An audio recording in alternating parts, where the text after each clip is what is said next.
Perhaps no major metropolitan area on Florida's west coast is more vulnerable to catastrophic flooding than the Tampa Bay area. Since the 1920s, the Tampa-St. Petersburg area has managed to dodge a number of hurricanes, but it appears that Irma will end that lucky streak tonight.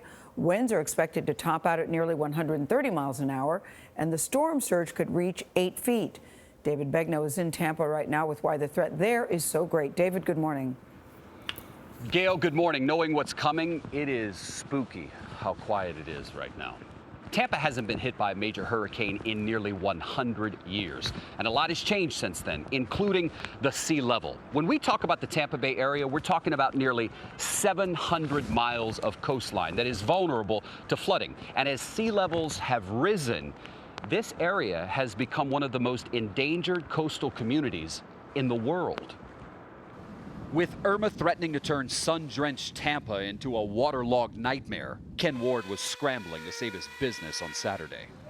If the surge comes in, our bottom floor is going to be toasted. It's going to be gone. Tim Connor knows all too well what heavy rain means for his St. Petersburg home. In 1985, Hurricane Elena cracked the foundation of his house, forcing him to rebuild. His home now stands 12 feet above sea level, but his evacuation route is prone to flooding. I actually tell people we're 4 blocks from the bay or we're in the bay. There's not an in-between because we're so low that, like I said, when a good rain comes through on high tide, we're in the bay. The city of Tampa has been working to upgrade the area's aging infrastructure, spending $251 million to address chronic flooding.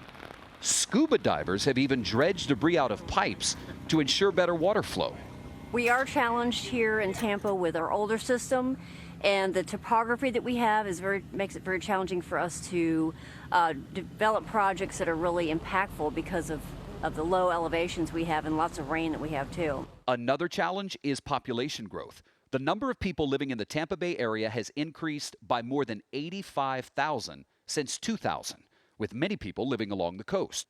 At the same time, Tampa Bay's sea levels have recently accelerated. Projections now show water rising up to 2.5 feet by 2050. The area is especially vulnerable to the kind of storm surge that Irma could bring. When I was growing up, I used to love the rain. Don't love it so much anymore. St. Petersburg Mayor Rick Kreisman says the extra rainfall lately is straining out-of-date systems. But in St. Pete, we're living with an infrastructure that, quite frankly, wasn't maintained to the level it should have been. And our federal government certainly doesn't provide us with the resources to invest in our infrastructure in the way we need to. If Irma slams into Tampa with the kind of force that some forecasters expect, it may create devastating damage, unleashing powerful winds and a storm surge that would be several feet.